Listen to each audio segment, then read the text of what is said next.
¿Le gustaría saber qué significa exactamente la nube administrada de Rackspace? Es importante entender que existen dos categorías de servicios en la nube. La nube no administrada con bajo costo pero algunas desventajas, y la nube administrada que permite a las empresas enfocarse en sus objetivos de negocio como crear aplicaciones y ganar nuevos clientes, efectuar ofertas y estrategias de mercadeo eficientes para crecer el negocio, y todo esto gracias a que los expertos se encargarán de administrar todo lo relacionado a la infraestructura tecnológica. Imagine que la nube no administrada es como si usted comprara las piezas de un auto y usted mismo tuviera que armarlo. Puede obtener las mejores piezas de la mejor marca, pero usted es el responsable de tener el conocimiento para armarlo y hacerlo funcionar. Si se descompone, usted será responsable de repararlo y de administrar su funcionamiento. Nadie más le respalda. Es como si no tuviera seguro, lo cual al pagar el servicio de taller, que es equivalente al soporte técnico de la nube, le saldrá sumamente costoso o no le queda más que hacer el trabajo y asumir el riesgo. Con la nube administrada de Rackspace, y siguiendo esta misma analogía, es como si se le entregara el auto completo, listo para manejar. Usted solo tiene que decidir a dónde ir. Además de que su auto cuenta con asistencia en el camino, las 24 horas, los 365 días del año y además en su idioma, lo cual le brinda ayuda de los expertos, asistencia de emergencia, monitoreo, diagnóstico completo, etc. Los servicios y reparaciones ya incluidos, hecho por los expertos y sin pagar de manera adicional. En Rackspace trabajamos con muchos clientes como usted, y que como usted tienen objetivos de negocio en común como incrementar la productividad, reducción de tiempos para lanzar nuevos productos al mercado e incrementar conexión con clientes y crecer el negocio. Nuestra oferta y visión tiene como objetivo hacer de Rackspace la empresa de servicios más importante y reconocida en el mundo, siendo entonces una empresa que brinda servicio al cliente de primera calidad a través de soluciones tecnológicas, a diferencia de otras empresas que ofrecen tecnología y después cobran los servicios o soporte, sin ser estos relevantes para ellos. Los empleados de Rackspace nos volvemos locos por nuestros clientes, y es por ello que hemos bautizado a nuestro soporte como Soporte Fanático, ya que está disponible los 365 días del año, los 7 días de la semana, las 24 horas del día en su idioma. Proveemos soluciones de clase mundial, plataformas robustas y niveles de servicio provistos por expertos. Prácticamente Rackspace se convierte en la extensión de su empresa brindándote un departamento de TI con los expertos siempre certificados y a la vanguardia. Estamos posicionados como número 1 en la categoría de líderes en el cuadrante de Gartner de servicios administrados. Además, somos líder en plataforma de nube híbrida y proveedor número 1 de las empresas más importantes de comercio electrónico del mundo. Fundamos junto con la NASA, OpenStack, el software para creación de cómputo en la nube de código abierto más grande del mundo. También somos socios de negocio número 1 de implementación de soluciones y servicios de terceros, lo que significa que podemos brindar nuestro soporte fanático a otras tecnologías del mercado y hemos estado posicionados desde 2008 dentro de las 100 mejores empresas para trabajar en el mundo en el estudio 100 Best Places to Work. Nosotros nos encargamos de su nube, mientras usted se encarga de su negocio. Conozca más acerca de la nube y los beneficios que le podemos brindar entrando a www.rackspace.com/ES y contacte con uno de nuestros ejecutivos. Con gusto le atenderemos en su idioma. Muy buenas tardes a todos, bienvenidos a esta edición de Ask the Experts. Mi nombre es Rubén Mugartegui, soy el director de marketing para Rackspace Latinoamérica. El día de hoy nos encontramos en las oficinas de San Antonio, Texas, aquí donde es el headquarter de Rackspace a nivel mundial. Y hoy vamos a tener la oportunidad de convivir con dos personas que tengo aquí a mi lado, que son dos de los expertos que colaboran con nosotros en el área de América Latina, en todo lo que tiene que ver con el soporte fanático para AWS. Hermes, bienvenido. ¿Cómo estás, Sergio? Bienvenidos. Un gusto que estén por acá. Y bueno, es importante nada más dejar un poquito claras las expectativas de esta reunión, a diferencia de nuestros webinars anteriores, en donde normalmente lo que hacemos es presentar un contenido. En esta ocasión lo que vamos a hacer es recopilar, o lo que ya hicimos más bien es recopilar más de 150 preguntas que cuando ustedes se inscribieron a este webinar tuvieron la oportunidad de enviar en avanzada. Lo que hicimos es hacer una compilación de algunos temas que definitivamente eran repetitivos y seleccionamos algunas de las preguntas más importantes que ustedes han venido preguntando en este registro, y hoy junto con Sergio, junto con Hermes, que hoy nos acompañan, lo que vamos a hacer es platicar un poquito de estas preguntas, yo voy a hacer las preguntas directamente a ambos para poder ir resolviendo estas dudas que han llegado. De la misma manera, es importante que sepan que hay un chat en la plataforma, aquellos que no están en Facebook Live y que están en nuestra plataforma de webinar, la plataforma tiene también un chat en el cual pueden enviar sus preguntas, y hacia finalizar el webinar vamos a dar un poquito de tiempo también para resolver algunas de las mismas. Y definitivamente quienes están en la plataforma de live en Facebook también pueden mandarnos por ahí sus comentarios, y en breve las revisaremos después de tomar un poquito en cuenta las que ya ustedes enviaron, como les comentaba previamente a la inscripción. Antes de comenzar y mientras se presentan nuestros dos invitados especiales, quiero poner esta encuesta que están viendo ustedes en pantalla del webinar para que nos puedan compartir qué tanto conocen de la plataforma de Amazon Web Services.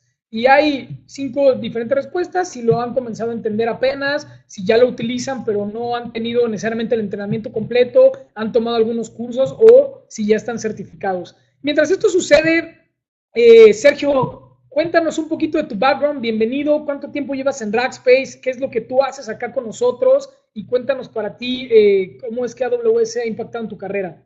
Muchas gracias, Rubén, y gracias a todos por acompañarnos en esta sesión. Bueno, nuevamente mi nombre es Sergio Romero. Yo me desempeño como ingeniero de soluciones acá dentro de Rackspace. Tengo 3 años con la compañía y bueno, mi pasado profesional, digamos, viene del mundo que hoy conocemos como legacy, ¿no? El mundo de hardware, el mundo de los fierros. Y bueno, definitivamente es fascinante trabajar acá en Rackspace. Algo que hacemos en el día a día en mi rol o en mi equipo es trabajar con nuestros clientes, con nuestras áreas de soporte, con nuestro equipo comercial, para poder diseñar y poder entregar arquitecturas y plataformas que cumplan los requerimientos de los negocios de nuestros clientes al final del día, ¿no? Perfecto, Sergio, muchísimas gracias. Y Hermes, bienvenido tú también, gracias por tu tiempo. Cuéntanos un poquito acerca de tu background, tu historia y qué es lo que conoces y haces aquí en Rackspace. Gracias, Rubén. Hola a todos.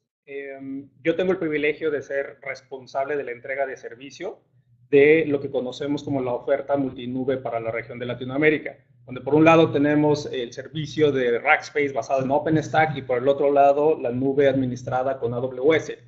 Tengo alrededor de 5 años en Rackspace, importado directamente de la Ciudad de México, y una de las cosas que a mí me parecen muy interesantes y que siempre son enriquecedoras es que no hay un día que se parezca al otro. Siempre vas a encontrar algo diferente, y la razón principal es que la tecnología cambia en todo momento. Entonces, el reto es en el cómo mantenerse en esa vanguardia, y aun cuando nosotros, que somos los especialistas y los expertos, sufrimos y estamos a duras penas manteniéndonos en toda esta vorágine de la tecnología, pues apenas nos podemos dar cuenta de lo que sufren nuestros clientes, ¿no? Cuando tienen que encargarse por un lado de su negocio y por el otro lado, pues la tecnología los obliga a mantenerse siempre a la vanguardia. Entonces, para eso estamos nosotros, para ayudarles a complementar y que ustedes se encarguen de lo que saben hacer mejor, que es su negocio, y nosotros nos encargamos de toda esta parte súper especializada de las tecnologías de nube. Excelente, Ernest. Pues muchísimas gracias a ambos por estar por aquí con nosotros compartiendo. Tenemos muchas personas conectadas en nuestra plataforma de webinar y estamos también probando por primera vez nuestro canal de Facebook Live, que poco a poco seguramente se irá dando a conocer más. Y bueno, sin más y empezando a entrar al tema, la primera pregunta que nos llegó, ¿no? Y de manera como recurrente, es la que hoy pueden ver en pantalla, que dice: ¿es importante estar certificado en Amazon Web Services? Sergio, cuéntanos desde tu punto de vista, ¿qué tan importante es esto y por qué realmente tú, en principio, como persona, te certificaste como arquitecto de soluciones de Amazon, y qué es lo que tú ves en la industria de la importancia? Bueno, definitivamente es importante. La respuesta corta es súper importante. Ahora, el por qué es la parte más fascinante, ¿no? En AWS hay diferentes modelos o tipos de certificaciones desde el punto de vista de arquitectura, que es personalmente en lo que yo me desenvuelvo. Está la parte de DevOps, la parte de SysOps, y hay diferentes niveles. Hay otras de especialidad para seguridad, redes, etcétera, ¿no? Ahora, ¿por qué es importante? Porque en la medida en la que uno puede tener un entendimiento general de AWS y darle forma a ese conocimiento y sobre todo a las tecnologías que existen ahí dentro, solo de esa manera uno puede realmente lograr los resultados que la compañía está esperando. Vaya, si uno está buscando seguridad, alta disponibilidad, bajo costo, lo que sea que uno esté buscando resolver con la nube, solo de esa manera uno puede tener la certeza de que lo va a lograr. Si una compañía comienza a prueba y error, va a tener más errores que éxitos definitivamente, ¿no? Y el problema es que si uno no tiene el conocimiento estandarizado y certificado por AWS, es mucho más propenso a cometer esos errores y a poner en riesgo no solamente sus datos, sino sus organizaciones como tal. Oye, pero ¿cuántas certificaciones existen en AWS? Porque de repente como que surge esa duda, ¿no? De, ok, hay una, ya con eso estoy listo, y yo como, por ejemplo, empresario, invierto en que alguien en mi departamento de TI se certifique, quizá como arquitecto de soluciones, y con eso estaría cubierto. ¿Cómo es esto? Bueno, es un buen punto, y ahí va a depender de cuáles son las responsabilidades de la organización, ¿no? Si una organización va a buscar ser totalmente independiente y hacerse cargo de todo sin apoyarse de alguien como Rackspace, bueno, necesitas todas las certificaciones que AWS tiene y necesitas muchas personas que las tengan, ¿no? Respondiendo a la pregunta, hay diferentes tipos. Por ejemplo, desde el punto de vista de arquitectura, hay dos, que es Solutions Architect, y hay nivel Associate y nivel Professional. Desde el punto de vista de DevOps, también hay nivel Associate y nivel Professional. Desde el punto de vista de SysOps, hay Associate.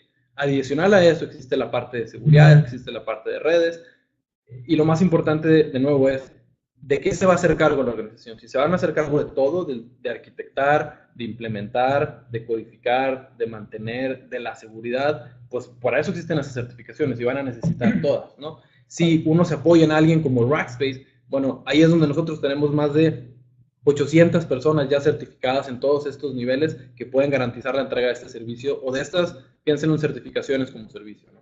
Claro, y eso es justo, yo creo que lo interesante. Muchas veces los clientes que hoy son clientes, ¿no? Y que en ese momento se nos acercaban con la duda de, oye, yo invertí, ¿no? En alguna persona que certifiqué, y de pronto, pues la competencia me lo quitó, ¿no? Y entonces me quedo sin ese conocimiento, y es muy difícil, ¿no? Que una empresa, por más grande o chica que sea, mantenga ese hype ese ritmo de innovación en términos de certificaciones cuando no te dedicas de lleno a eso, ¿no? Muy bien, Sergio. Oye, Hermes, y bueno, otra pregunta que definitivamente ha sido muy, muy sonada, tiene que ver con el tema de la migración. ¿Cómo es que Rackspace, cómo nosotros ayudamos a la migración hacia AWS, ¿no? Y específicamente nos llegan muchas preguntas diciéndonos, oye, bueno, hoy yo estoy en un escenario bajo premisa, o que bajo premisa significa en un escenario tradicional de fierros, o estoy a lo mejor ya en una nube privada, ¿no? Dentro de mi mismo centro de datos, o inclusive en otra nube, y estoy decidiendo migrarme a AWS. ¿Cómo es que nosotros ayudamos en ese sentido? Bueno, Rubén, la parte más interesante que encontramos en este servicio de migración es cuando, por un lado, tú tienes una infraestructura que ya estás pagando, ¿cierto? Independientemente de si es el on-premise o los servidores que tienes en tus oficinas con algún otro proveedor, pero que finalmente te interesa utilizar las tecnologías de nube para desarrollarlas en tu beneficio y en tu empresa. Entonces nos hemos encontrado con una cantidad de clientes que vienen con nosotros bastante frustrados y nos dicen, yo lo intenté, tenía la infraestructura perfecta y la validamos y en efecto era un buen ejercicio, pero se subestimó por completo la parte de la migración, ¿cierto? Claro. Entonces, para hacerlo un poco más claro y haciendo una analogía de bienes raíces, podemos pensar que tenemos una casa, nos queremos mover a otra, está todo listo, ya están los servicios funcionando, pero te falta llevarte tus cosas. Claro. Entonces, la parte en la que más complicación tienen nuestros clientes es el tema de costos, porque es una utopía en el que sales por un momento y regresas al otro y entonces sigues pagando una infraestructura similar. Eso en la realidad no es cierto. Siempre necesitas tener en algún momento el costo de esas dos infraestructuras operando. La complicación está cuando encuentras algún imprevisto, que normalmente por regla general llegan a suceder y están operando en la misma infraestructura por un tiempo que se va extendiendo indefinidamente. Entonces están 1 mes, 2 meses, 3 meses, llega el momento en el que los costos empiezan a apretar y terminan haciendo reversa, claro, y se convierte en una experiencia pues, bastante desalentadora. Entonces, ¿qué es lo que hacemos nosotros? Que con el equipo de expertos que tenemos, empezamos a ayudar y les ayudamos a planear desde el principio lo que consideramos que puede ser el tiempo de esa migración. Cuando los acompañamos dentro de este proceso, pues tenemos un equipo de gente que se dedica a eso todo el tiempo y que entonces minimizamos el factor sorpresa. Nuestra meta es que los clientes paguen por el doble de infraestructura en el menor tiempo posible. Correcto. Sí, que tiene que suceder de alguna u otra manera, ¿no? Es difícil de pronto, como dices, irte a tu casa nueva y ya despertar con todo arreglado como lo tenías en la otra. Hay un tiempo de estabilización, vuelves a decorar, acomodar las cosas y ojalá que la mudanza, como dices, no te haya roto ninguno de los muebles, ¿no? Correcto. Que al final del día eso creo que es la parte crucial en la medida en la que uno migra toda una solución a otra. Y una de las cosas también muy interesantes es el control de costos. Claro. Porque, por ejemplo, el hecho de que estés cambiándote y una de las ventajas que tienen las tecnologías de nube y muy específicamente AWS es que te permite tener un modelo a escala. Entonces, conforme empiezas a mover cosas es cuando empiezas a hacer el incremento y que no necesitas tener todo listo. En fin, tenemos todas estas conversaciones para saber cuáles son las cargas importantes que tenemos que mover, las que no tienen que estar abajo, en las que sí podemos tolerar cierto tiempo de indisponibilidad, etcétera, y encontramos el mejor costo-beneficio para los clientes. Excelente, Hermes. Y de hecho, tocas un tema muy importante que también es una de las preguntas, de las varias preguntas que vinieron y consolidamos, que es ¿cómo controlar mis costos en Amazon Web Services? ¿No? Y aquí, un poquito para tener la opinión de Sergio, cuéntanos desde tu perspectiva, Sergio, y obviamente de lo que tú vives día con día en todas estas arquitecturas que te toca hacer con nuestros clientes, ¿cómo los ayudamos a controlar estos costos? ¿No? Que en principio pareciera muy bonito hablar de la nube y la teoría te dice que deberías de optimizar costos y aumentar la eficiencia operacional, pero muchas veces nos encontramos con clientes que llegan desesperados porque, como bien decía Hermes, en esta mudanza, en esta transición, terminan pagando más en su casa nueva versus lo que tenían en la pasada y no era lo que les prometían, ¿no? Entonces, cuéntanos, ¿cuál es tu experiencia en esto, Sergio? Bueno, definitivamente es una conversación que tenemos todos los días con nuestros clientes. Yo diría que el motivador número uno que nuestros clientes en el que se están apoyando para irse a la nube es precisamente ahorro en costos, ¿no? No solamente el tema financiero, sino el costo mensual, sino la parte importante tiene que ver con varios factores. Una es, si uno se migra tal cual, como hoy en día tienes las cosas en sitio y te las llevas así a AWS y esperas ahorrarte, es muy complicado. La realidad es que uno tiene la idea de que sí, es que en la nube pago por uso. La realidad es que en la nube uno paga por lo que uno crea, lo uses o no. Entonces, si uno tiene un servidor de tal capacidad y vas y creas otro igual en la nube, a lo mejor no lo necesitas, ¿no? Entonces, en ese sentido, uno tiene que pensar en cómo la aplicación o la plataforma va a ser elástica y cómo la plataforma se va realmente a adecuar a la demanda y a los requerimientos. No adecuarse a lo que teníamos antes, sino adecuarse a lo que realmente estamos demandando. Para eso, obviamente, hay implicaciones, hay que tener una conversación sobre la aplicación, sobre cómo escala, etcétera, y ese es parte de nuestro trabajo. Otra parte importante, y nos podríamos pasar todo el día hablando de esto, porque realmente es un punto bien interesante, es, bueno, cuando uno comienza a consumir servicios de AWS y cuando uno lo sigue haciendo de manera tradicional. Claro. Por ejemplo, cuando uno va a montar una instancia virtual y va a instalar un motor de base de datos y lo va a administrar, etcétera, etcétera, y cuando uno va a consumir un servicio de base de datos. No solamente está el costo de un servidor versus un servicio, también está el costo de operación de ese servidor versus simplemente consumirlo y listo, ¿no? Cuando uno mete todo eso en la ecuación, definitivamente empieza a ver esos ahorros. Ahora, algo recurrente en nuestros clientes o en nuestros potenciales clientes es que experimentaron en la nube, ya sea durante el proceso de migración o ya estando ahí, la factura se empezaba a descontrolar, ¿no? Y hay que entender que la factura va a ser variable, ¿no? Pero uno también tiene que definir límites. Claro. Uno define, por ejemplo, yo tengo una capa web que va a escalar porque hago e-commerce, ¿no? Entonces es natural que eso escale cuando hay una venta especial, pero uno también puede definir un límite. Uno tiene que definir, quiero que esto crezca ilimitadamente o quiero que esto crezca a máximo 8 instancias, por ejemplo, ¿no? Y de esa manera uno va estableciendo controles y al mismo tiempo Rackspace tiene otros mecanismos que van encima de esto que nos permiten definir, ¿sabes qué? Mi budget mensual, mi presupuesto mensual es tanto, mándame una alerta cuando llegue al 90%. Y entonces empezamos a hacer esa optimización. Oye, y es un gran punto lo que comentas, porque muchas veces seguramente te pasa, y inclusivamente a Hermes, que llegan muchos dueños, ¿no? Quizá de las organizaciones o los directores de departamentos de TI y dicen, oye, ¿por qué estoy gastando tanto? Y cuando empezamos a hacer un drill down en su infraestructura, no me dejarán mentir que es cierto lo que tú comentas, todo lo que se crea en la nube cuesta, ¿no? Y a veces el departamento de desarrolladores que estaba haciendo un piloto quizá, prendió por ahí algunas instancias, las deja prendidas, como ellos nunca reciben la factura, pues no es doloroso definitivamente desde el punto de vista costos, pero eso sigue facturando, sigue costando. Entonces empiezas a tener instancias ociosas que al final del día, en la medida en la que va pasando el tiempo, pues van sumando y no necesariamente estás optimizando la infraestructura. Y por otro lado, Sergio, también creo que es importante mencionar que hemos creado herramientas en Rackspace, ¿no? Que te permiten de manera visual y mucho más atractiva el ver cuál es el pronóstico de lo que vas a gastar al terminar este mes, que difícilmente lo puedes ver en una plataforma de nube hoy. Y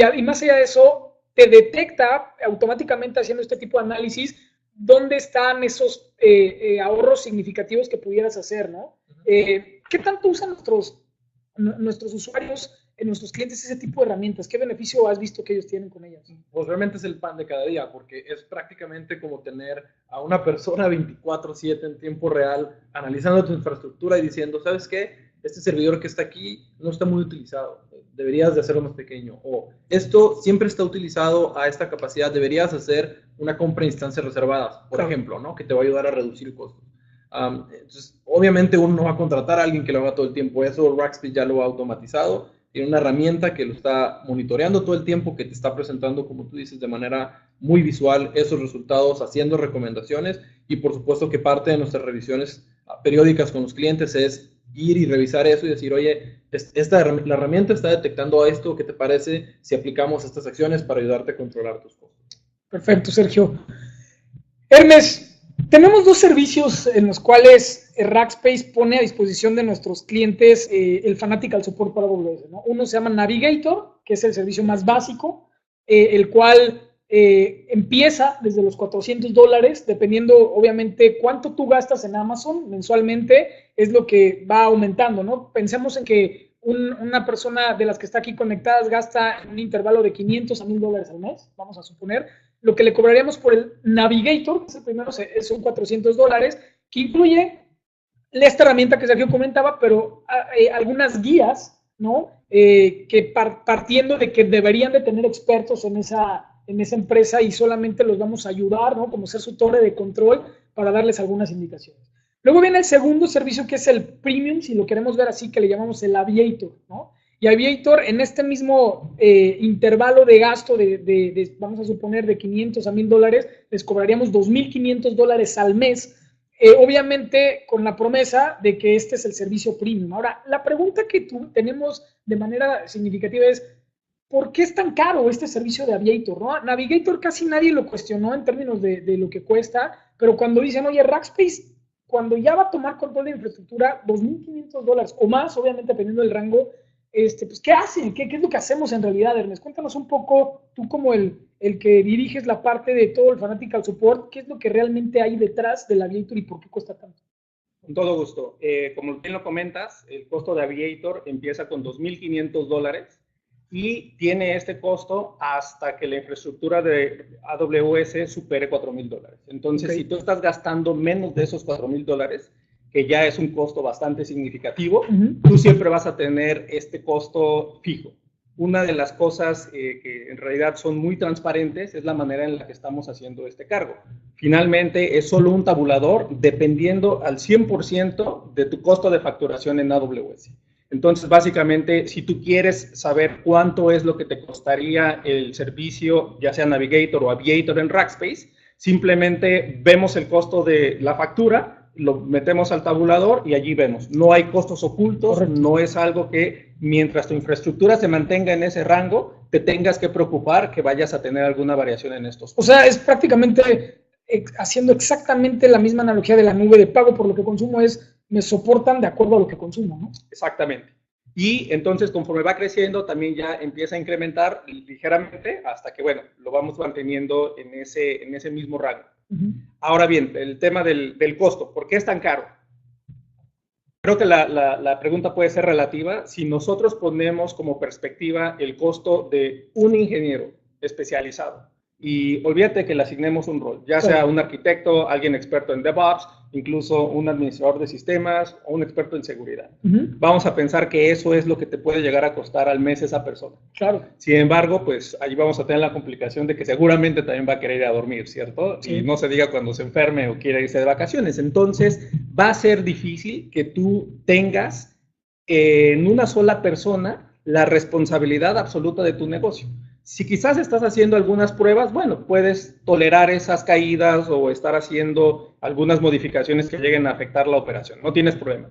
Pero cuando lo que tienes corriendo en la nube es tu negocio y el afectar esa operación te perjudica económicamente, entonces ya tiene otro contexto. Claro. Lo que tenemos de este lado, entonces, es no un nombre orquesta, sino por ese mismo costo tienes todas estas especialidades.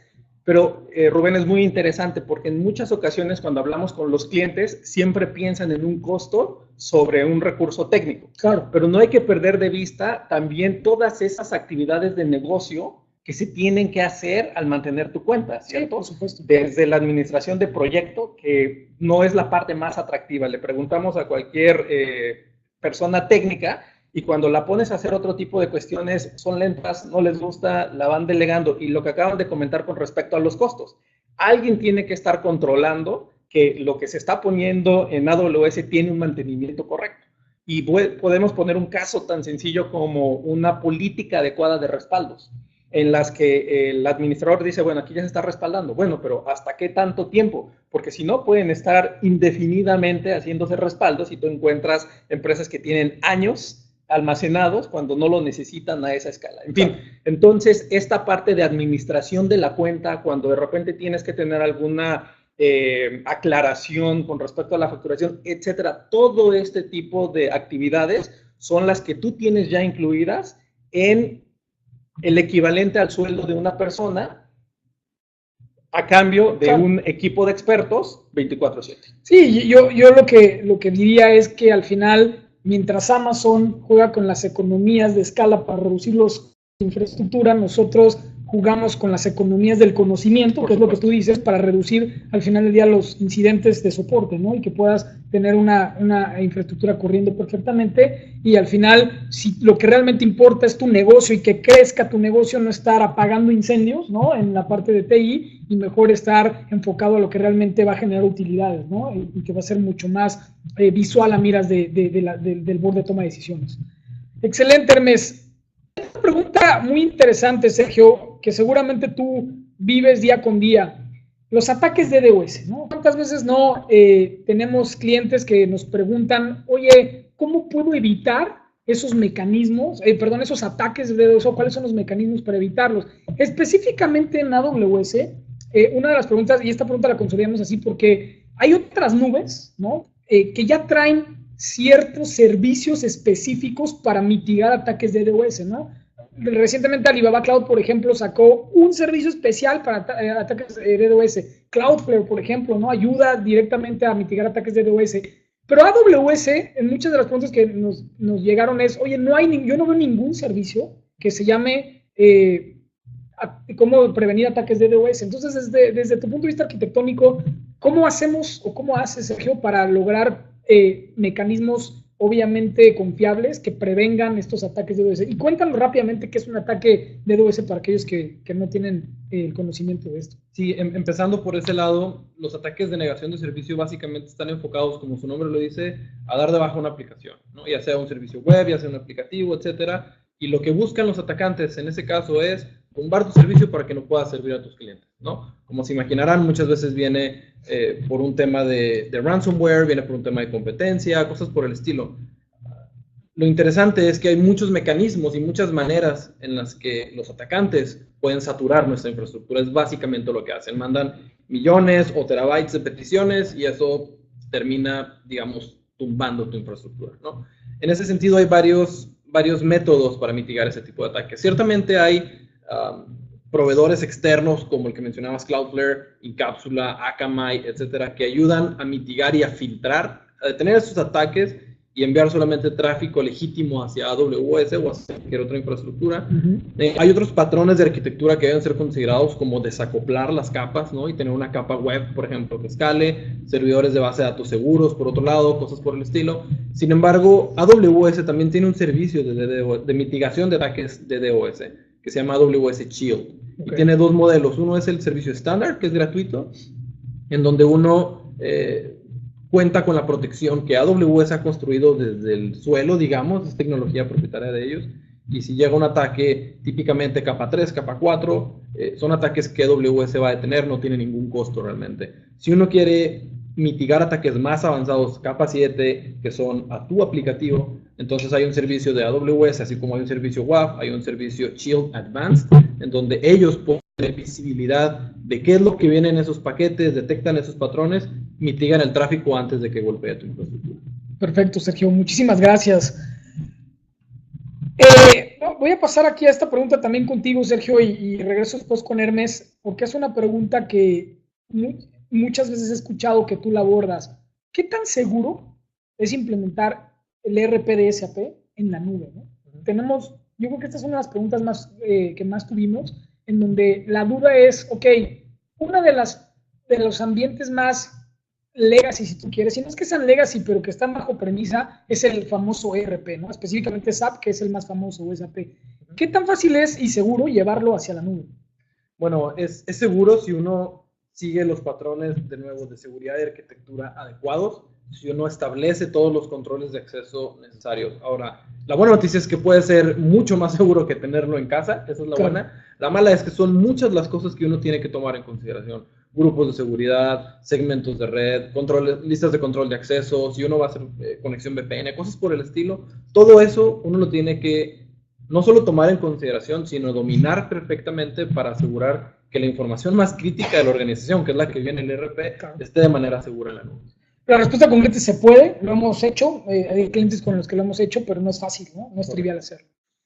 Hermes, la pregunta del millón, ¿no? Hoy sabemos que hay N cantidad de nubes allá afuera, entre las que lideran está AWS, Microsoft Azure y ahora Google Cloud Platform. ¿Cuándo elegir cuál? ¿Por qué elegir una u otra? ¿Y cuál sería, desde tu perspectiva, la metodología que habría que seguir para tomar una decisión en este sentido? Como lo acabas de comentar, Rubén, esta es una de las preguntas que más recibimos y nos toca contestar con bastante frecuencia. E incluso valdría añadir no solo las nubes, ¿no? Sino si es conveniente llevar tus cargas a la nube o mantenerte en sitio en estas instancias on-premise, ¿cierto? Claro. O quizás alguna parte intermedia como alguna capa de virtualización tipo VMware. Una de las y es de las preguntas que más me gusta contestar, porque somos neutrales en esta respuesta, pues soportamos todas. Así es. El Fanatical Support tú lo encuentras disponible tanto en servicios dedicados o tradicionales, AWS, como lo que estamos hablando ahorita, sin embargo también está en Azure, Google, incluso nuestra propia nube, claro. Y bueno, pues alguna otra capa de virtualización. Entonces, lo que hacemos cuando tenemos esta pregunta es que, por supuesto, va a depender completamente de cuáles son tus necesidades. Pero yo creo que la podemos aterrizar muy bien si nos preguntamos si lo que estamos buscando son funcionalidades generales o algunas ya especializadas. Claro. Y para dar un ejemplo muy claro, podemos hablar de almacenamiento. Si tú simplemente quieres tener un almacenamiento masivo, definitivamente cualquiera de las nubes te puede ayudar a resolver esto. Sin embargo, si quieres obtener el mayor beneficio de los servicios que constantemente están evolucionando, a lo mejor estás pensando en un almacenamiento diferenciado, en el que el almacenamiento principal, que lo tienes por un costo, es accesible inmediatamente, a algún otro que es un poco más tardado en ser accesado, pero que puedes tener un ahorro significativo, digamos, hasta de un 70%, ¿cierto? Claro. Lo mismo podemos llevar a la parte de cómputo. Si quieres tener una instancia que está siempre corriendo o empezar a hacer uso de servicios, como se conocen serverless, en el cual ya no hay ninguna instancia de la que tú te tengas que administrar, pero que tengas ese poder de cómputo en algún servicio que en AWS se llama Lambda, por ejemplo. Entonces, si lo que tú quieres es definitivamente explotar al máximo todas estas nuevas funciones de la nube, definitivamente AWS es una excelente respuesta. Excelente, Hermes. Sí, yo creo que lo que bien comentas es esa parte de la neutralidad y de ser agnósticos nos permite primero hacer ese assessment con los clientes, ¿no? Muchos clientes me dicen, oye, es que yo voy y hablo con Microsoft, o hablo con AWS o con Google y quieren que todo me lo lleve hacia esa nube, ¿no? Y vale la pena primero entender, oye, hoy tu base de datos, ¿en dónde está? ¿Está en un servicio de SQL Azure o de SQL Server, perdón, o lo tienes a lo mejor en un tema de Oracle? Y al final del día entender exactamente cuál sería el menor costo y el menor dolor, ¿no? de esa duda, de esa migración. Y obviamente los servicios, ¿no? También analizarlos desde el punto de vista infraestructura como servicio, plataforma como servicio o software como servicio y ver dónde está más robusta una de esas nubes, ¿no? Si me permites añadir, Rubén, estas conversaciones son muy típicas en las que de repente tenemos algunos clientes en nuestra propia nube y les terminamos ofreciendo AWS y entonces viene la sorpresa de, oye, ¿por qué no me ofreces tu nube? Porque dependiendo de la carga que yo estoy viendo en tu infraestructura, consideramos que lo que mejor podemos hacer es ofrecerte esto. Y de la misma manera tenemos clientes en algunas nubes en las cuales terminamos ofreciéndoles una parte que la ejecuten dentro de las instancias dedicadas. En fin, entonces nuestros clientes y prospectos pueden tener esa confianza de que cuando estamos haciendo estos assessments o estas evaluaciones son con toda la transparencia de que lo que estamos buscando es el mejor fit para ellos y que la infraestructura elegida se convierta en algún punto secundario. Inclusive muchas veces terminamos haciendo arquitecturas híbridas, ¿no? En donde conviven los servidores dedicados con algún tipo de nube pública, inclusive nube privada. Y no me dejarás mentir que con todos estos, bueno, no tantos, pero han sucedido outages, ¿no? Que se han caído algunas de las nubes. Lo mejor es también tener un DRP en dos nubes distintas, ¿no? Difícilmente se va a caer una zona de disponibilidad de AWS y de Azure al mismo tiempo, y si tenemos un DRP o una solución de recuperación de desastres en dos nubes diferentes, todavía estamos pensando en una robustez mucho más interesante en la combinación de las partes, ¿no? Sergio, una pregunta técnica que tuvimos por acá. Cuando habilitamos el famoso autoscaling, ¿no? Y el autoscaling es este clic que le damos de repente para que automáticamente los servidores vayan automáticamente provisionándose, que es la forma en la que lo decimos en la nube, cuando ya se están saturando. Pero ¿qué pasa cuando está habilitado esta función y ocurre un ataque? También imaginamos este ataque que comentabas de DDoS, en donde nos están aventando un tráfico, bombardeándonos de tráfico, y por tener este autoscaling prendido, también se van a crear instancias sin límite y entonces mi factura me va a llegar de miles de dólares, ¿o cómo funciona eso? Bueno, la respuesta es no se crearán instancias sin límite. Y hay dos mecanismos para controlar eso. El primero es que cuando uno genera un grupo de autoescalamiento, pensemos de nuevo en el e-commerce, ¿no? Y decimos, voy a tener 8 servidores máximo. Uno siempre dice mínimo, quiero a lo mejor 2 por redundancia, y uno define un máximo, y defines máximo 6, 8, 10, 12, y cuando llegas a ese límite puede haber carga, pero ya no vas a agregar instancias, o AWS ya no va a agregar instancias. Claro que hay que estar conscientes de que eso va a representar una degradación en el servicio, ¿no? Claro. Ahora, si uno definiese un límite, más bien un grupo sin límite superior para que infinitamente se creen instancias, de cualquier manera realmente hay límites dentro de AWS. Desde que uno crea una cuenta inicialmente, uno tiene, por ejemplo, máximo 20 instancias, y significa que tienes 4, 6, 8 de cada tipo, cosas por el estilo, y cuando uno llega a ese límite, uno tiene que expresamente decirle a AWS, oye, yo necesito más instancias de este tipo, habilítame. Claro. Entonces ellos ya abren la llave, digamos, y ya puedes crear más instancias. De manera que si tienes un ataque, y precisamente para eso es que ellos ponen ese límite, para evitar sorpresas de los tres lados, ¿no? En este caso. Interesante, sí, yo creo que esta es una duda que muchas veces no se explica, ¿no? Y poner el autoscaling puede ser dudoso, en eso, valga la redundancia, por entender que nos puede costar muchísimo más dinero. Hace algunos meses, Hermes, y lo hemos visto, una de las nubes más robustas, AWS, tuvo una caída, ¿no? En una de sus regiones, específicamente en el producto o en el servicio, le llamamos en la nube de S3, que es el servicio de storage. Sabemos que fue un error humano, ¿no? Y al final del día esto nos deja entender que todo se traduce en que siguen habiendo fierros y siguen habiendo computadoras al final del camino de la nube. Y esta persona que estaba metiendo un script por ahí en el centro de datos, pues mete algo relativamente incorrecto y le pega a miles de clientes alrededor del mundo que empiezan a colapsar en internet y afectaron obviamente servicios muy importantes. Entonces, La pregunta obviamente viene, ¿qué tan confiable es AWS, ¿no? Siendo que es una de las nubes más robustas, los servicios más evolucionantes, evolutivos que hay, etcétera. ¿Qué nos puedes decir desde tu punto de vista, ¿no? Siguen pasando estas cosas. Hay una frase que me gusta, a la que me gusta hacer referencia, que aplica muy bien en esta conversación, que dice que la nube no es otra cosa que la computadora de alguien más, ¿no? Entonces, creo que aquí aplica perfecto, sí, porque finalmente lo que dices, esta persona ejecutó incorrectamente y bueno, pues llegó a generar esta afectación.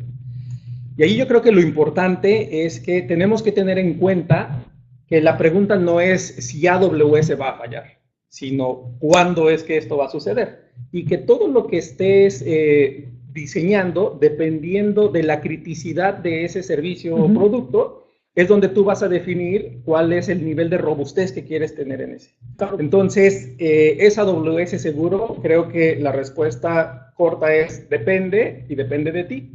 Y donde estamos hablando en esto es en que tú puedes tener, si definimos que prácticamente toda tu operación la tienes en un servidor único en el que allí está corriendo absolutamente todo, te puedo decir con certeza que no es segura la nube de AWS porque probablemente en algún punto en el futuro ese servicio va a ser afectado de alguna o de otra manera. Claro. Sin embargo, si tú implementas en alguna medida alguna solución de redundancia o de alta disponibilidad, las cosas cambian.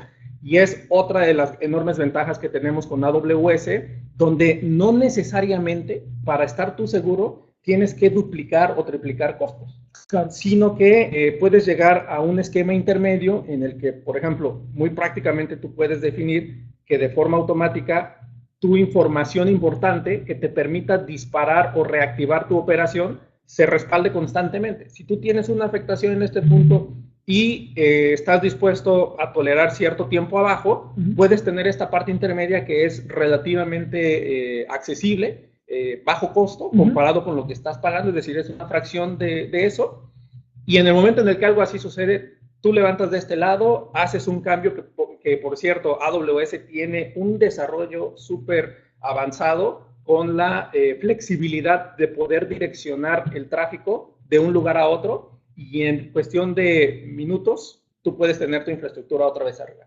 Y puedes llegar hasta el límite de eso, en el que puedes tener dos infraestructuras ejecutándose en distintas regiones al mismo tiempo en una distribución de carga donde si hay una afectación de una, los clientes no tienen ningún tipo de afectación. Entonces, concretamente con respecto a estas caídas que hubo, nosotros estábamos trabajando aquí y de repente en el mensajero, un producto muy popular que utilizamos, nos empezamos a dar cuenta que las imágenes que estábamos intercambiando en los servicios de chat dejaron de funcionar, pero no el servicio de chat, ¿cierto? Claro. Entonces tú puedes darte cuenta que estas grandes empresas no fue porque les haya tomado por sorpresa, sino porque simplemente decidieron que si había una afectación, estaban dispuestos a tolerar que solo se afectara un servicio de imágenes, por ejemplo. Claro, claro, que en este caso era el S3. Y si no mal recuerdo, esta afectación de servicio fue en la región de Virginia, y también fue interesante ver cómo empresas que sabemos que están en AWS y que utilizan regiones como Virginia, del tipo de Uber, de Netflix, siguieron funcionando sin problema alguno, ¿no? Y ahí es cuando uno dice, ok, ¿por qué estas sí, las otras no? Bueno, y es relativo a lo que tú dices. Al final del día, esas arquitecturas críticas deben de haber considerado la réplica, ¿no?, de esta información en segundos, minutos, en alguna otra región, ¿no?, para que al final del día no se afectara y pudieran seguir operando de manera constante. Correcto. Entonces, finalmente podemos concluir que afectó a quien no estaba preparado o quien lo planeó así. Perfecto, Ernest. Muchas gracias. Sergio, volviendo al tema de ataques, que definitivamente le preocupa mucho a nuestra audiencia. Ya nos comentaste el tema de los ataques de denegación de servicio y de qué se trata. ¿Cómo es que Rackspace, nosotros y en el día a día, detectamos la recurrencia de estos ataques y qué hacemos para detenerlos? Excelente. Pues bueno, la respuesta depende, ¿no? Hay diferentes servicios para todo tipo de clientes, ¿no? Si hay una organización que realmente le preocupa a un nivel mínimo, digamos, ciertos ataques y quieren tener independencia, nosotros podemos poner herramientas y simplemente herramientas en donde ellos reciben alertas que dicen, ¿sabes qué? Estás teniendo un ataque que parece hacer esto y ellos van y lo resuelven, ¿no? realmente para quienes les preocupan este tipo de ataques y la afectación que pueda tener para ellos y su negocio, realmente Rackspace tiene un servicio que se llama Managed Security, en donde no solo tenemos herramientas y otras herramientas encima, sino que tenemos todo un grupo de expertos, gente que tiene un background impresionante en el área de seguridad y en el área de defensa específicamente, que detectan patrones y dicen, por ejemplo, lo primero es que hay que asumir que un ataque va a penetrar, ¿no? Que va a llegar y que si crees que con un firewall enfrente está resuelto, estás equivocado, ¿no? El que quiera penetrar va a entrar y van a hacer daño. Ahora, bajo esa premisa, la tarea de estas personas es estar 24/7 en tiempo real detectando, apoyados con herramientas, dónde hay comportamientos irregulares, ¿no? ¿Por qué ese servicio está conectándose aquí? Eso no me cuadra, es un RP, no debería estar publicando esto, etcétera. Entonces, ellos entran, resuelven y mitigan, ¿no? Entonces, la premisa ahí de nuevo es, tienes que asumir que si te quieren atacar, las herramientas no son suficientes, necesitas expertos. Y en este mundo que cada vez es más abierto, donde cada vez más queremos exponer contenido, cosas por el estilo, pues también hay que tomar esa medida, ¿no? Algo que platicaba uno de estos expertos que me hizo mucho sentido a modo de analogía es, tú te acercas a un campo militar de cualquier país y no tienes paredes gigantes, tú ves malla ciclónica, tú ves un cerco sencillo. Realmente lo que te va a detener o lo que va a prevenir el ataque no es el cerco, sino los francotiradores que están ahí arriba, que es lo que nuestro equipo de expertos hace en este caso. Yo creo que es una muy buena analogía, Sergio, y definitivamente el tema de la seguridad es de los prioritarios en el pensamiento de la nube, y como bien dices, ¿no? Tiene muchísimo que ver en cómo te preparas para ello y más allá de lo que puedes ver a simple vista. Hermes, tenemos 15 minutos todavía de este webinar. No olviden de aquellos que quieran enviar sus preguntas a través del panel de chat. Adelante, por favor. De cualquier manera, nosotros aquí tenemos algunas muy interesantes que llegaron por parte de ustedes. Y la siguiente, Hermes, tiene que ver con la latencia, ¿no? ¿Cómo es posible, o en principio si es posible, medir la latencia de alguna de las aplicaciones a través de Amazon Web Services? Y cuéntanos un poquito también, para todos, un poco sincronizar a la audiencia, qué significa esto de la latencia y por qué es tan importante, ¿no? Ok, con todo gusto.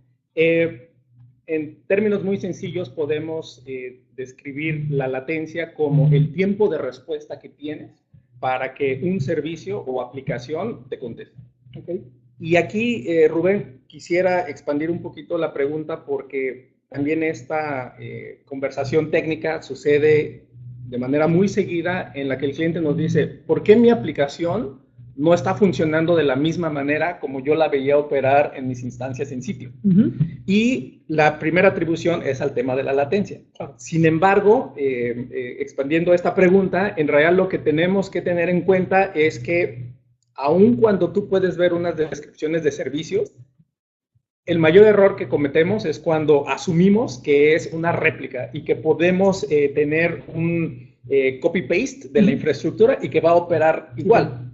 Entonces, la primera consideración que tenemos que tener en cuenta con AWS es que es una infraestructura compartida, ¿cierto? Y que a diferencia de cuando tú tienes una caja en la que es tuya y sabes perfectamente todo lo que está operando, lo que tienes dentro de AWS pues es una granja de servidores en la que no solamente eres tú, sino hay cantidad de cargas de otros clientes que también están operando y compitiendo por ciertos recursos. Entonces, ¿cómo lo controla AWS? Que además de tener el tamaño del servidor, también define otros parámetros, como capacidad de cómputo, etcétera. Entonces, hay que ser muy cuidadoso en que cuando nosotros comparamos, por ejemplo, servidores, cantidad de CPUs, la diferencia entre un CPU, aunque sea el mismo número de un CPU físico a la cantidad de CPUs virtuales, pues es diferente, ¿cierto? Entonces, esto por un lado es en la parte de la ejecución. Y la otra latencia que podemos nosotros considerar es en la de la conectividad. Y que no hay que perder nunca de vista que también depende mucho en dónde están hospedados estos recursos. Entonces, aun cuando decimos, bueno, es Internet, es Amazon, hay diferencias importantes que tenemos que tener en cuenta desde la pura arquitectura.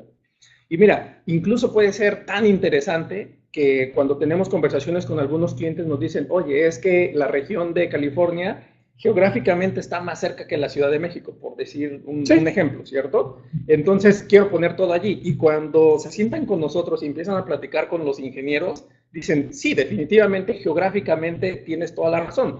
Sin embargo, si te vas a un tema de rutas, de características, por ejemplo, Virginia, que es una de las regiones en las que los servicios salen primero antes que otras, entonces la conversación puede cambiar. Claro, porque tienes allí un factor importantísimo en el que, aunque es más lejos, la conectividad es más robusta.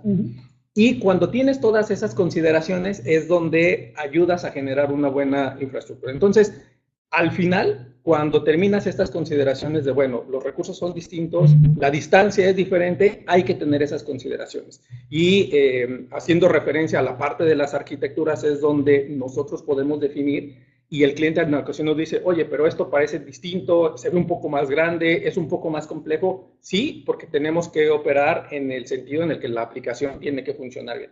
Por último, hay algunas aplicaciones súper específicas que ayudan a medir la latencia a nivel de aplicación o de software. Es decir, nosotros una vez que nos aseguramos, y esto es muy interesante porque llegamos a encontrar áreas de oportunidad que el cliente jamás detectó hasta que vino con nosotros. Porque cuando estamos seguros que la infraestructura es la adecuada, que la conectividad ya está considerada con este tipo de latencia y demás, se dan cuenta que su aplicación es mucho más demandante en términos de hardware que lo que ellos pensaban. Claro. Y cuando les ayudamos y les recomendamos algunas aplicaciones, por ejemplo, una de ellas es New Relic, en la que puedes empezar a ver qué es lo que está funcionando internamente y cómo se dan cuenta que hay algunas mejoras que pueden tener a nivel de aplicación que de otra manera no se hubieran dado cuenta.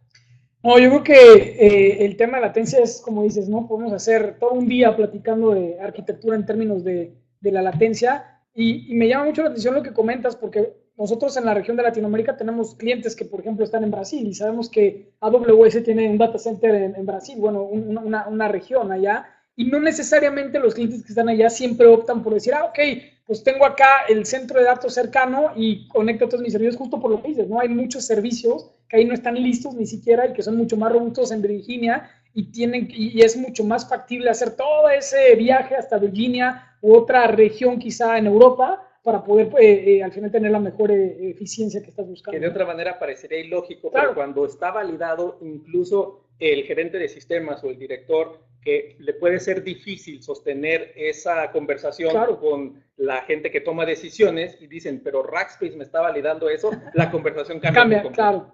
Gracias, Hermes. Oye, Sergio, y entrando un poco más al tema de las diferentes regiones y el balanceamiento de este tema, en AWS específicamente, ¿no? Y similar a otras nubes, pero no necesariamente igual, existen dos conceptos importantes. Regiones, que son estas ciudades, por llamarlo así, en donde están los centros de datos, ¿no? Hablaba Hermes de Virginia, ¿no? Hablábamos ahorita de Sao Paulo en Brasil, que es una región en donde Amazon lo que le llama eso es que ahí en esa ciudad hay centros de datos, por decirlo así. Y luego vienen las zonas de disponibilidad, que por ejemplo, para el caso de Virginia, en mismo Virginia hay 3 diferentes centros de datos físicamente distribuidos, ¿no? Puede haber uno en el norte de Virginia, en el centro de Virginia, en el sur de Virginia. Los 3 están dentro de la misma región, pero en términos físicos son 3 centros de datos diferentes, ¿correcto?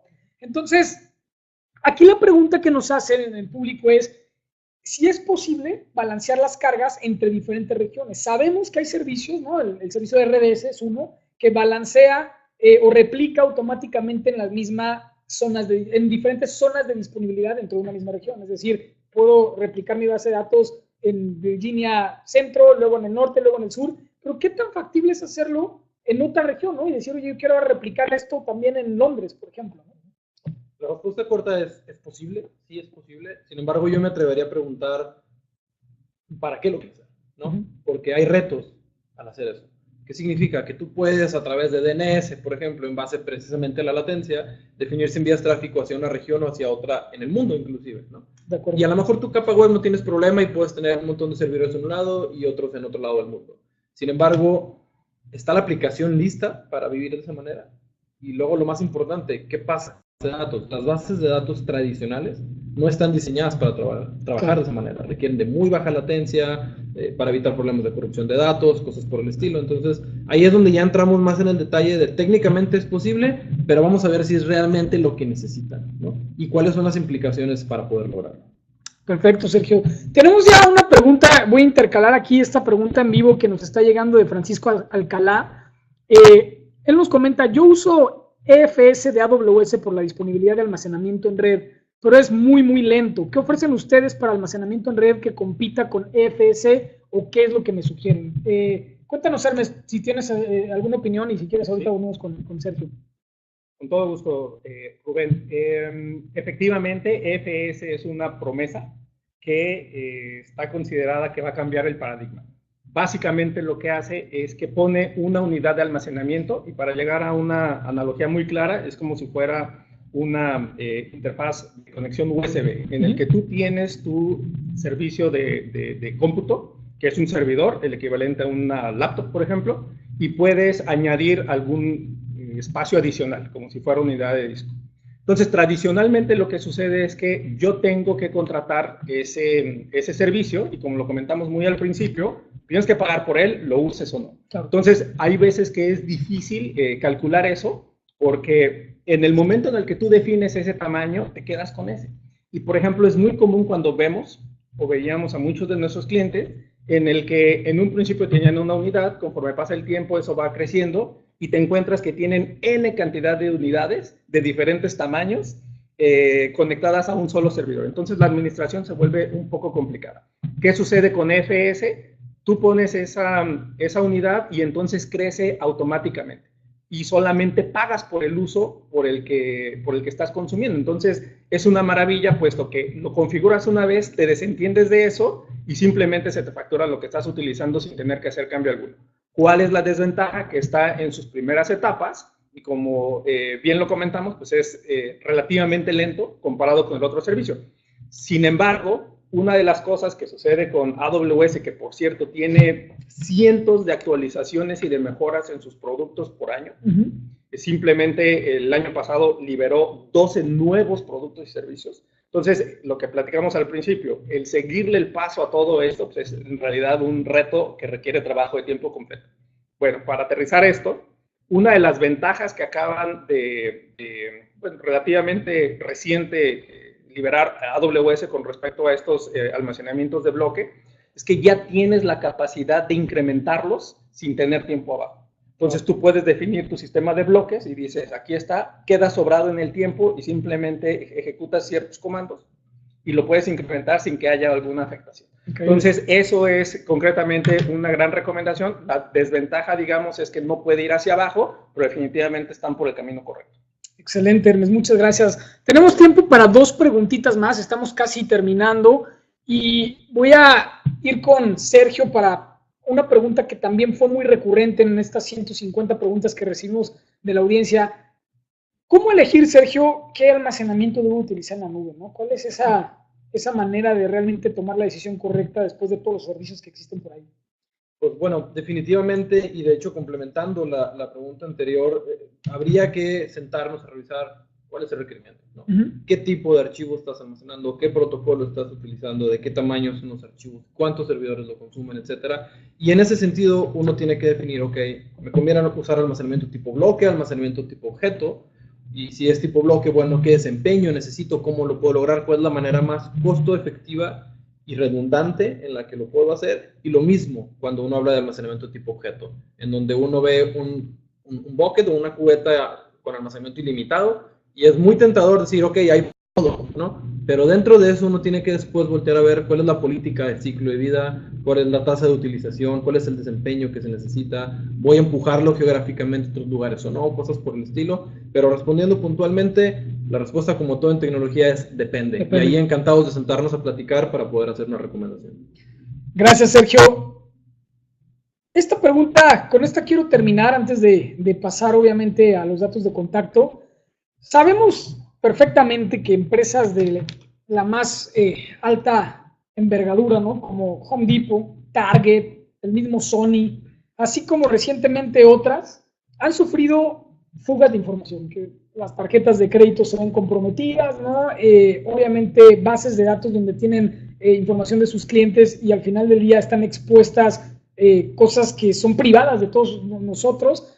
Entonces, y mucho de eso ha generado el mito quizá de que llevar esto a la nube realmente compromete esta seguridad, ¿no? Y que al final del día no me quiero llevar quizá algunas cargas de información que pudieran exponer este tipo de información por este miedo. ¿Qué es lo que realmente sucede, Hermes? ¿Realmente podemos prevenir estas fugas como las que han ocurrido recientemente? ¿Realmente no se puede? ¿Por qué empresas de tan gran tamaño siguen teniendo este tipo de errores, ¿no? Rubén, dejas lo último para lo mejor. Definitivamente esta es la pregunta del millón. Y bueno, antes que otra cosa, efectivamente ha habido fugas importantes de información a todos los tamaños, ¿no? Bueno, incluso en gobiernos. Sí. Y una de las cosas a mencionar es que esto ha sucedido en todas las infraestructuras. No es exclusivo de las nubes. Incluso algunas de estas que mencionaste sucedieron en sus recursos asignados propios, en on-premise, y que no tenían nada que ver con una administración de terceros, ¿cierto? Otro punto importantísimo es que la gran mayoría de estos es porque hubo algún factor humano, es decir, un insider que por dentro hizo estas ejecuciones y es tener al enemigo en casa, ¿cierto? Sin embargo, ya siendo un poquito más puntuales con respecto a cómo podemos nosotros prevenir la parte de fugas, pero no solamente de la cuestión de fuga, puede haber N cantidad de otros ataques maliciosos, ¿no? Ransomware últimamente, etcétera, etcétera. Y una de las grandes premisas que tiene AWS y que por supuesto hacemos eco es el tema de que la seguridad es una responsabilidad compartida. Es un error suponer que porque estoy llevando todas mis cargas de trabajo a AWS y están en la nube, automáticamente todo es mejor y todo es más seguro. Y es muy triste cuando uno detecta este tipo de cuestiones cuando es demasiado tarde, cuando ya sucedió, pasó y demás. Entonces, concretamente lo que Rackspace propone, y somos súper claros con los clientes, es, bueno, así como AWS es responsable de toda la capa física de conectividad, el acceso a sus centros de datos, la destrucción de discos, por ejemplo, cuando dejan de funcionar, etcétera, etcétera. Rackspace es responsable de la administración de los servidores, por ejemplo, en este servicio de Aviator, en el que nosotros tenemos la consigna de estar haciendo estas actualizaciones, parches de mantenimiento a nivel de sistema operativo. El cliente, ineludiblemente, siempre va a ser responsable de la capa de la aplicación. Y aquí es donde viene esta complejidad en la que de repente puede suceder algo y es el que uno tiene que ser muy claro y muy puntual en dónde sucedió eso. Volviendo al tema de la expertise, ¿cierto? En el que, bueno, nosotros sabemos en nuestra región que el tema de seguridad es siempre algo subestimado. No vende bien, es nada más un número que engrosa los gastos, etcétera. Y que otra vez, hasta que sucede algo bastante lamentable es cuando uno se da cuenta de que era importante considerarlo. Entonces, en ese sentido es donde estábamos comentando hace rato el servicio de Rackspace Managed Security, donde la pregunta es, ¿de qué te quieres proteger? Claro. Y hablando de clientes, tenemos clientes muy chiquitos que dicen, mira, pues la verdad es que no es ningún secreto de Estado, solamente asegúrate que si algo le pasa, tengo la información disponible, etcétera. Hasta que tenemos clientes de gran escala en el que tienen eventos en vivo y entonces en ese momento es donde hay ataques y es donde desplegamos al equipo, vemos cuáles son los estimados que ellos están considerando y con base en eso nosotros vamos haciendo esta cuestión. En fin, entonces quisiera dar una respuesta corta, obviamente no la hay. Complicado. Pero lo que sí podemos decir es que tenemos el equipo, tenemos la experiencia en la que finalmente nos ajustamos con qué es lo que el cliente quiere resolver y a qué quiere que estemos listos para responder. Sí, definitivo, lo resumiría en dos partes, ¿no? La primera, un modelo de responsabilidad compartida, ¿no? O sea, irse a la nube implica lo que va a encargarse el proveedor, que es poner todas esas granjas de información en los centros de datos, esa parte de redes, desde obviamente todo lo que implica que esos servidores vayan a correr perfectamente, pero después viene la parte administrativa y de arquitectura, ¿no? Que eso es lo que se encarga Rackspace, pero siempre esa capa fina, que es la aplicación y los datos, ¿no? Que es esa única y exclusivamente es responsabilidad del cliente final, ¿no? Entonces son tres capas quizá de una manera mucho más resumida donde se comparte la responsabilidad. Y por otro lado, lo que comentas es como cuando compramos un automóvil, ¿no? Si no nos obligaran, en el caso aquí en Estados Unidos, si no compras un seguro para el auto, te quitan la licencia, ¿no? Si de pronto te para un policía y te multa. pero es el mal necesario, ¿no? Nunca, si tú pudieras, no lo comprarías, te arriesgas y te quedas, hasta que te pasa un accidente, quizá ves el valor de lo que es tener ese seguro, porque definitivamente te pudiera costar 50 veces más el accidente y lo que puede implicar eso si es que llevas personas ahí versus haberlo tenido y tener una cobertura que te deja un poquito dormir más tranquilo, ¿no? Entonces, yo siempre pienso en términos de esta parte que comentas de la seguridad y el costo de que subestimamos. Es como cuando subestimamos la seguridad de un auto, ¿no? De lo que nos puede pasar en un accidente. Y fíjate, Rubén, no solamente en el tema de la seguridad, pero algo que yo veo con gran gusto y es una enorme satisfacción, es cuando nosotros sentamos con los clientes y empezamos a compartir nuestras mejores prácticas, los procesos, los procedimientos. Esto no se construyó de un día para otro, ¿cierto? Claro. Llevamos ya experiencia de años que simplemente llevamos a la siguiente plataforma que domina, ¿no? Sí. Lo interesante es cuando empezamos a ver que el cliente tiene estos aha momentos, ¿no? En el que dicen, oye, eso tiene sentido. Y entonces empezamos a influir de forma positiva en su estilo de operación, ¿no? Claro. Vamos de un esquema reactivo a una metodología preventiva. Sí. El caso del seguro es un perfecto ejemplo, ¿no? Entonces, en fin, es interesante cuando se empieza a ver esta sinergia que es muy favorable y entonces, por último, la parte que también es muy valiosa con respecto a los servicios de Rackspace y de AWS es que esto no es prohibitivo. Antes, a las grandes solo era privilegio de las grandes empresas, que tenían la capacidad de tener un equipo, que tenían ese presupuesto para hacer grandes inversiones. Con toda esta gama de servicios y de productos que hay en AWS, que un simple monitoreo te puede ayudar a detectar tempranamente. Es como estos estudios, estos check-ups, hablando de la vida en Estados Unidos, ¿cierto? Sí. Los check-ups médicos en el que dicen, detectamos esto, es un buen momento y no pasó nada, a cuando lo dejas pasar y cuando te das cuenta es demasiado tarde. En fin, entonces es accesible. No, yo lo último con lo que los quisiera dejar es que le perdamos el miedo a tener estas conversaciones, porque podemos ya movernos a la siguiente evolución de estos servicios que son mejores, que son más baratos y demás, y podemos tener estas conversaciones y se puede dar una sorpresa agradable al encontrar que esto es algo que definitivamente está al alcance de la gran mayoría de nuestros clientes.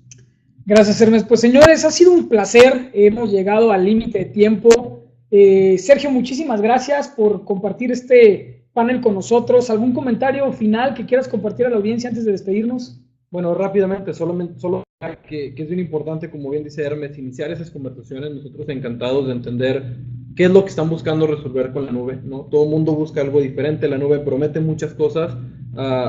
Es importante asesorarse con los expertos, con todo el equipo de Rackspace para que esto se vuelva una realidad y por favor sigamos en contacto. Hermes, muchísimas gracias también a ti por el tiempo y a todos ustedes, muchas gracias por haberse conectado a nuestra plataforma de webinar y por primera vez también en este piloto de Facebook Live.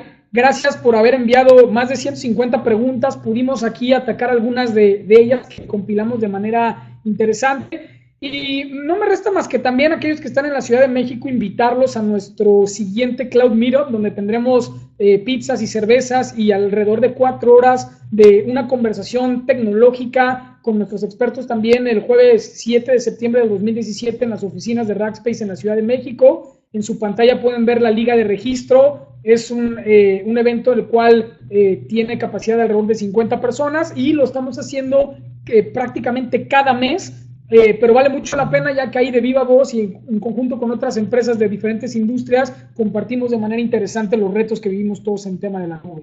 También no se olviden que nuestro próximo webinar será el jueves 31 de agosto, el próximo mes, y hablaremos de los primeros pasos para vender en línea con tarjetas de crédito. Se avecina ya temporadas interesantes como el Buen Fin, ¿no? El Hot Sale, en algunos lugares de la región. Definitivamente vienen épocas como la Navidad y más vale empezar a prevenir todo este tipo de recomendaciones y mejores prácticas de los expertos de Rackspace para sus sitios de e-commerce con la finalidad de que podamos utilizar de manera correcta la nube. Y de la misma manera, para todos ustedes que quieran continuar viendo la serie de webinars que hemos ya tenido a lo largo de este año, les compartimos también la liga donde puedan entrar a nuestro canal de YouTube, donde está este glosario de diferentes temas que hemos tenido.